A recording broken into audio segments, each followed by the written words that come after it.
রবের কিংডমে যত দুর্নীতিবাজ নেতা নেত্রী এবং কর্মী সমাজ রয়েছে, এদের থেকে আল্লাহ তাআলার কাছে আশ্রয় চাচ্ছি। সম্মানিত দর্শকবৃন্দ, আপনাদের সকলকে জানাই সালামুন আলাইকুম। ভারত, পাকিস্তান ও বাংলাদেশ, এই তিনটি দেশে বিশেষ করে রবের পক্ষ হতে অনেক আযাব এসেছে, আরো আসতে থাকবে। 1947 সালে 9 লক্ষ মানুষ মারা গিয়েছে, 1971-এ 30 লক্ষ মানুষ মারা গেছে। মোদির কারণে গুজরাতে এবং দিল্লিতে মুসলমানদের উপর জুলুম নির্যাতনের রোলার চালানো হয়েছে। খালেদার যুগে গ্রেনেড হামলা হয়েছে। শেখ হাসিনার যুগে পিলখানার ঘটনা এবং শ্যাপলা চত্বরের ঘটনা ঘটানো হয়েছে। এরশাদের স্বৈরশাসনের কালো যুগ জাতি দেখে নিয়েছে। কোরআনের 10 নম্বর সূরা ইউনূসের 12, 13, 14 এই 3টি আয়াতে আল্লাহ কি বলছেন? আর বিপদ যখন মানুষকে ঘিরে ফেলে তখন শুয়ে বসে দাঁড়িয়ে কেবল আমাকে ডাকতে থাকে। পরে যখন আমি তার বিপদ দূর করে দিই তখন সে এমনভাবে পাশ কাটিয়ে যায় যেন সে কোনোদিন বিপদে পড়েনি, আমাকে মোটেও ডাকেওনি। এভাবেই তো সীমা লঙ্ঘনকারীদেরকে তাদের কাজকর্ম সুন্দর করে দেখানো হয়। তোমাদের আগে আমি অনেক কওমকে নির্মূল করে দিয়েছি যখন তারা জুলুম নির্যাতনে মেতে উঠেছিল, আর তাদের কাছে সুস্পষ্ট নিদর্শন নিয়ে তাদের রাসূলগণ এসেছিল, কিন্তু তারা তো এমন ছিল না যে তারা ঈমান আনবে। এভাবেই তো আমি অপরাধী কওমকে পারিশ্রমিক দিয়ে থাকি। তাদের পরে আবার তোমাদেরকে এই দুনিয়ার বুকে প্রতিনিধি হিসেবে নিযুক্ত করলাম, যেন দেখতে পারি তোমরা কিভাবে কাজ করো। আবার 17 নম্বর সূরা বানী ইসরাইলের 4, 5, 6, 7, 8 এই আয়াতগুলিতে আল্লাহ কি বলছেন? আমি বানী ইসরাইলদেরকে কিতাবের মারফতে এই কথা স্থির করে দিয়েছি, তারা ক্রমান্বয়ে পৃথিবীতে বিপর্যয় সৃষ্টি করলে তোমাদের উপরে অবশ্যই তারা কর্তৃত্ব করবে। তারপরে যখন এমন এক সময় এসে যাবে যখন আমি বান্দাদের মধ্য হতে বড় কঠিন যোদ্ধাদেরকে তোমাদের উপরে চাপিয়ে দিব, আর তারা শহরের মধ্যে ঢুকে পড়বে, সে ওয়াদা তো এইভাবেই পুরা হবে। তারপরে তোমাদেরকে আমি তাদের উপরে জয়লাভে সক্ষম করব, তোমাদেরকে আমি ধনসম্পদ ও পুত্র সন্তান দিয়ে সাহায্য করব। এভাবে আমি তোমাদেরকে সংখ্যাগরিষ্ঠ করে তুলব।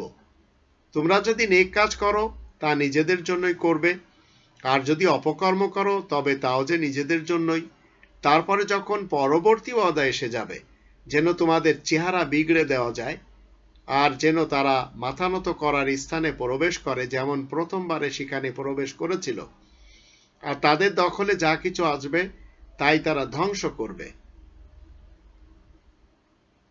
আশা করা যায় তোমাদের রব হয়তো তোমাদের উপরে দয়া করবেন, আর তোমরা যদি আবার সেসব কাজ শুরু করে দাও তাহলে আমিও তেমনই করব। আর আমি তো আয়াত গোপনকারীদের জন্য কয়েদখানা হিসেবে জাহান্নাম তৈরি করে রেখেছি। 11 নম্বর সূরা হুদ এর 115, 116, 117 আয়াত 3টিতে আল্লাহ বলছেন, তুমি ধৈর্য ধারণ করো, কারণ আল্লাহ তাআলা সৎকর্মীদের পারিশ্রমিক বিনষ্ট করেন না। তোমার আগে যেসব সম্প্রদায় ছিল তাদের মধ্যে এমন ধরনের বুদ্ধি বিবেচনা সম্পন্ন লোক কেন এগিয়ে আসেনি, যারা দেশে অশান্তি গোলযোগ সৃষ্টিকারীদেরকে বাধা দিত? তবে কি তাদের মধ্যে খুব কম লোকই আমি নাজাত দিব, আর অত্যাচারীরা ওই সবের অনুসারী হয়ে অপরাধী হয়ে থাকে যে সবে তারা সুখ পায়। তোমার রব মোটেই এমন নন যে কোন জনপদের বাসিন্দারা সৎকর্মী ও নেককার হওয়া সত্ত্বেও তিনি তাদেরকে অন্যায়ভাবে নির্মূল করে ফেলবেন। 17 নম্বর সূরা বানী ইসরাইলের 15, 16, 17 আয়াত 3টিতে আল্লাহ বলছেন, যে কেউ সরল সহজ সত্য সনাতন পথে এগিয়ে যায় সে তো নিজের জন্যই, আর যে ব্যক্তি বিভ্রান্ত থাকে সেও নিজের জন্যই। কেউ কারোর বোঝা বইতে যাবে না, আর আমিও যতক্ষণ কোনো দূত না পাঠাই ততক্ষণ সাজাও দিই না। আর যখন কোনো জনপদকে বরবাদ করার ইচ্ছা হয় তখন সেখানকার বিত্তশালী লোকদেরকে অশালীন কাজকর্মে লিপ্ত পাই, আর তারা বেদম অপকর্মে মশগুল হয়ে যায়। এভাবেই তাদের উপরে আমার বিধান কার্যকরী হয়, আর আমিও তাদেরকে সমূলে নিপাত করে ফেলি। নূহের পরে আমি কত আমলের লোকজনকে নাস্তানাবুদ করে ফেলেছি।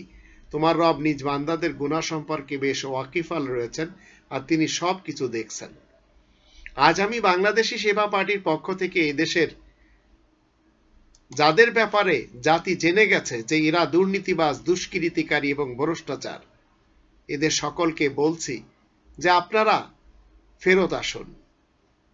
আজ হিন্দু ভাই বোনদের হাতে চলে গেছে দেশ, সচিবালয় তাদের হাতে, ব্যাংক তাদের হাতে, শিক্ষা ব্যবস্থা তাদের হাতে। আপনাদেরকে আমি বাংলাদেশী সেবা পার্টির পক্ষ থেকে বলতে চাই, জুলুম নির্যাতন যদি আপনারা না করেন তাহলে আপনাদের উপরেও জুলুম করা হবে না।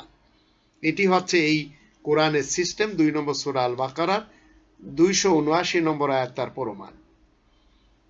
আর এই দেশের যারা ভোট ডাকাত খুনি সরকার রয়েছে এবং তাদের সাপোর্ট যারা করে যাচ্ছে, সেনা প্রধান বলেন, বিজিবি প্রধান বলেন, অথবা পুলিশ প্রধান বলেন, আরো যারা রয়েছে, আপনারা দয়া করে আল্লাহ তাআলার আয়াত ডিঙ্গিয়ে জুলুম নির্যাতনের হাতকে প্রশস্ত করবেন না, নইলে একদিন আল্লাহ তাআলা কর্তন করে দেবেন। আজ আপনারা ভারতকে খুশি করার জন্য যা কিছু করে যাচ্ছেন, একটু এই আয়াতগুলি নিয়ে চিন্তা করুন, তাহলে বুঝবেন 1947 সালে 9 লক্ষ লোক মারা গিয়েছে জিন্নার পিছনে যে। 1971-এ 30 লক্ষ মানুষ মারা গিয়েছে। আবার মোদির কারণে গুজরাতের এবং দিল্লি মুসলমানদের উপরে জুলুম নির্যাতনের রোলার চালানো হয়েছে। খালেদার ইতিহাসে আমরা দেখতে পাচ্ছি গ্রেনেড হামলার কালো দাগ, কালো অধ্যায়। শেখ হাসিনার যুগে পিলখানার ঘটনা, শাপলা চত্বরের ঘটনা ঘটানো হয়েছে। এরশাদের স্বৈরা শাসনের কালো যুগ মানুষ দেখে নিয়েছে। 10 নম্বর সূরা ইউনূসের 12, 13, 14 এই আয়াতগুলি আসুন আমরা একটু সুযোগ করে আবার পড়ে নিই।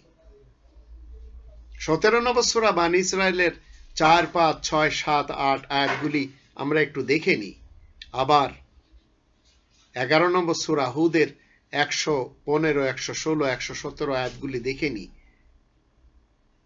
এরপরেও যদি আমি সত্য কথা না বলি, তাহলে এই দুনিয়াতে সত্য কথা বলার জায়গা, এখানে যদি আপনি হাসিনার ভয়, বেনজিরের ভয়,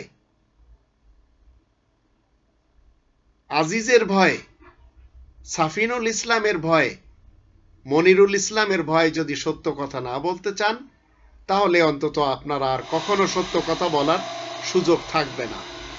আল্লাহ আমাদের সবাইকে সদা সত্য কথা বলার তৌফিক দান করুন।